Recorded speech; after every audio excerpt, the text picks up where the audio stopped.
Y vinieron los varones de Judá y ungieron allí a David por rey sobre la casa de Judá. ¿Cómo son los primeros años de reinado de este hombre?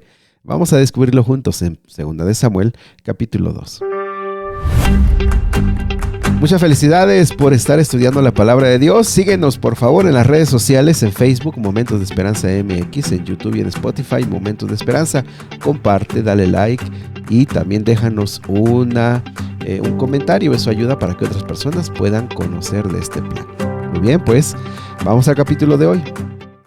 El capítulo de hoy pues nos presenta cómo fue el renacer de David, cómo se levantó de esa situación tan difícil, esos 4 meses que estuvo en Ziklag y bajo el mando del rey filisteo y también en el ejército filisteo.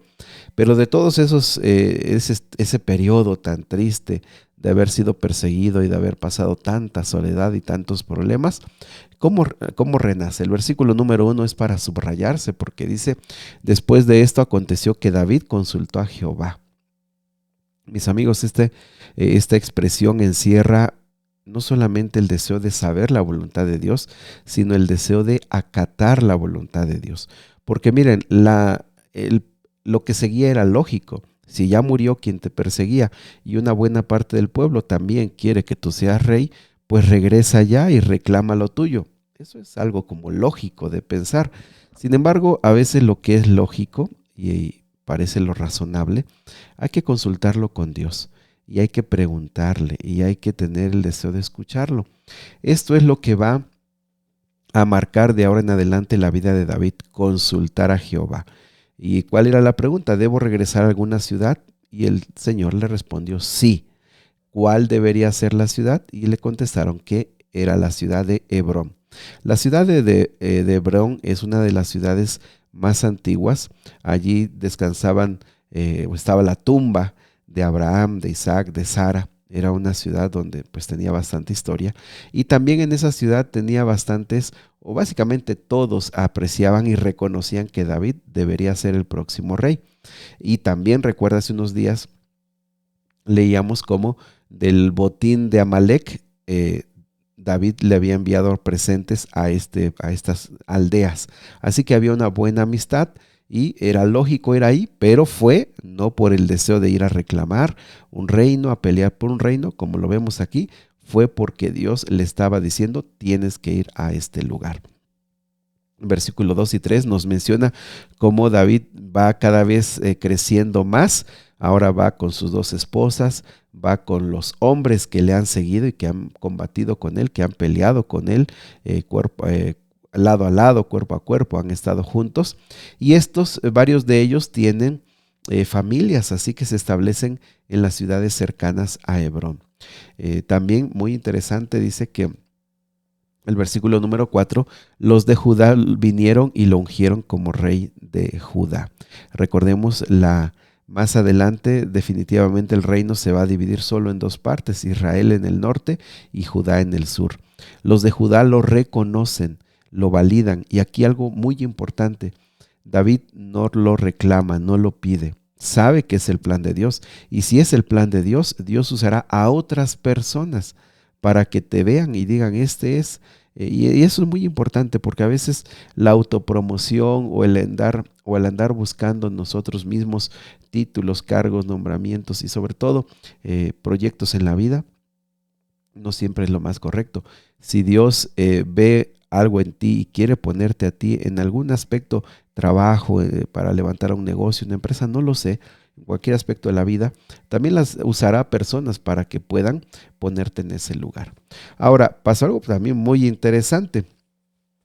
Del versículo 4 al 7, David se enteró que los hombres de Jabes de Galaad pues son los que habían enterrado a David. Recordemos algo que ya sabemos: Jabes de Galaad era una ciudad que estaba muy al oriente del territorio de Israel, muy a la orilla.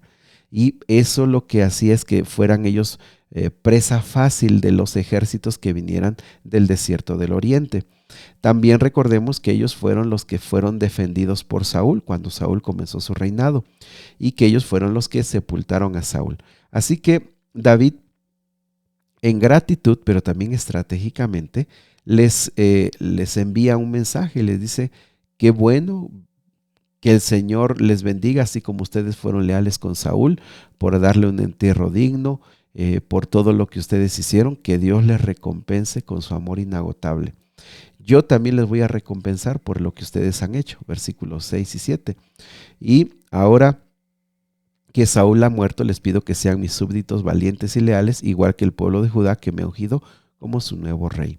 Y sabes que los de Jabes de Galad entendieron bien, fueron incentivados, fueron reconocidos, fueron apreciados por su trabajo y ahora son invitados a unirse a David. Y así que ellos sirven a David, pues porque David estratégicamente trabajó bien con ellos y también porque les convenía, ¿no? Si estaban hasta la orilla del territorio, pues podían fácilmente ser invadidos, saqueados y necesitaban estar con David.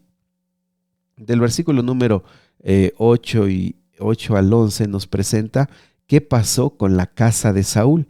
Recordemos que en primer lugar que su tío, ojo con esto, su tío era Abner y era el comandante del ejército de Saúl. Él se había ido a Mahanaim en Isboset, con Isboset. ¿Dónde es Mahanaim?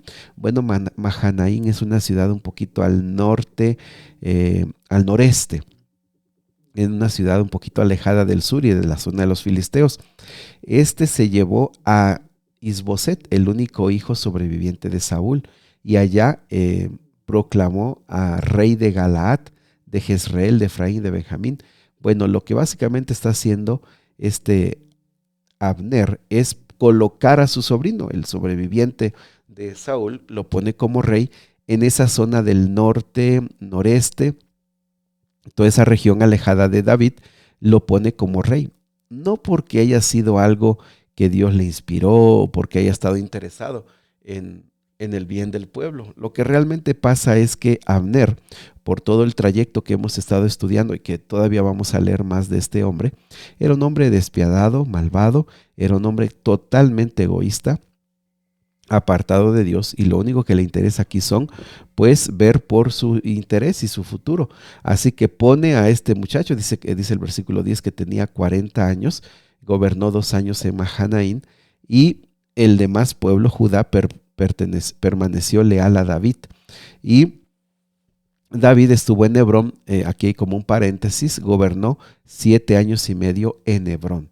Lo que nos deja claro es que esa estancia en Hebrón, de hecho, por cierto, hay algo muy importante, la ciudad de Hebrón es una ciudad para ese tiempo y esa zona muy bonita para vivir, era fértil, era un territorio muy bueno para vivir, así que como que David empezó a tomar fuerza allí en un lugar idóneo, mientras al norte, noreste, pues estaba Abner tratando de consolidar a su sobrino, pero les digo, más que interesado en él, estaba interesado en sí mismo y el futuro que le tocaba. Mis amigos, del versículo 12 al versículo número, pues hasta el final, versículo número 32, vemos una guerra civil, un combate. De un lado está Abner con, ya dijimos, Abner, el que era general de Saúl, representando a Isboset, pero por otro lado está Joab. Joab es sobrino de David, ojo con esto, y él es el comandante del ejército de David. Ellos se enfrentan allí en la ciudad de Gabá. Allí se hace un conflicto, algo interesante. Lo que pasa que Abner, de la casa de Saúl, él vino más como hacia el sur, hacia el territorio de David, como buscando conflicto y buscando pues como acabar con el ejército de David, y es ahí donde sale Joab para defender. Se encuentran frente a frente en Gabaón y ahí se hace un conflicto, o se hace como una batalla.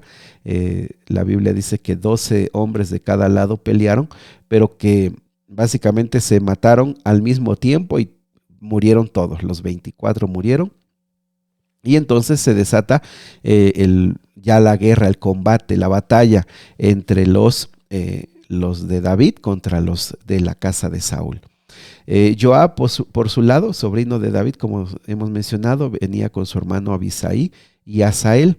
Ellos tres están combatiendo por David, Pero aquí se da un dato bien interesante. Asael dice que era de pies muy ligeros, era una persona que corría mucho, como una gacela, y entonces a él se le mete que va a ir a atacar a Abner, el general de la casa de Saúl, y lo va persiguiendo, y Abner, cuando lo ve atrás, dice: mira, vete a otro lado, enfréntate a uno de los jóvenes, despójalo de las armas.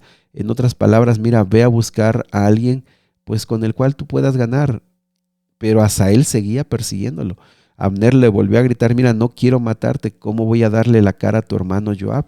Pero Asael seguía corriendo hasta que finalmente, pues, Abner, experimentado, un hombre viejo ya, pero con bastante experiencia y mucha habilidad, pues lo mató con una lanza que le cruzó el cuerpo, y allí cayó Asael. Es como un comentario así entre todo lo que sucedió, pero que pues, nos deja lecciones, ¿no? En este caso, Asael, pues esa valentía juvenil, muchas veces que los lleva a tomar decisiones equivocadas. Él, claro, sabíamos que si muriera Abner, pues se caería toda la casa de Saúl y todo eso acabaría el conflicto, pero Asael se arriesgó a algo para lo cual no estaba capacitado. Insistió para lo cual no estaba preparado.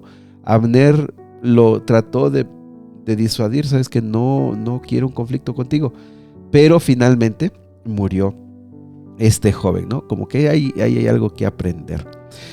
Finalmente se reagrupó el ejército de Abner. Abner pidió paz, siendo que él mismo había ido a hacer la guerra. Abner pidió paz, y entonces Joab dijo: bueno, qué bueno que lo pides, porque si no, nosotros te habríamos perseguido hasta el anochecer, y si era necesario, hasta acabar con ustedes. Era una guerra civil, era una guerra pues dentro del mismo pueblo. Cada quien regresó a sus zonas, cada quien regresó a sus territorios, pero pues esto apenas era el inicio de combates. Pero, y aquí ojo, Abner es clave.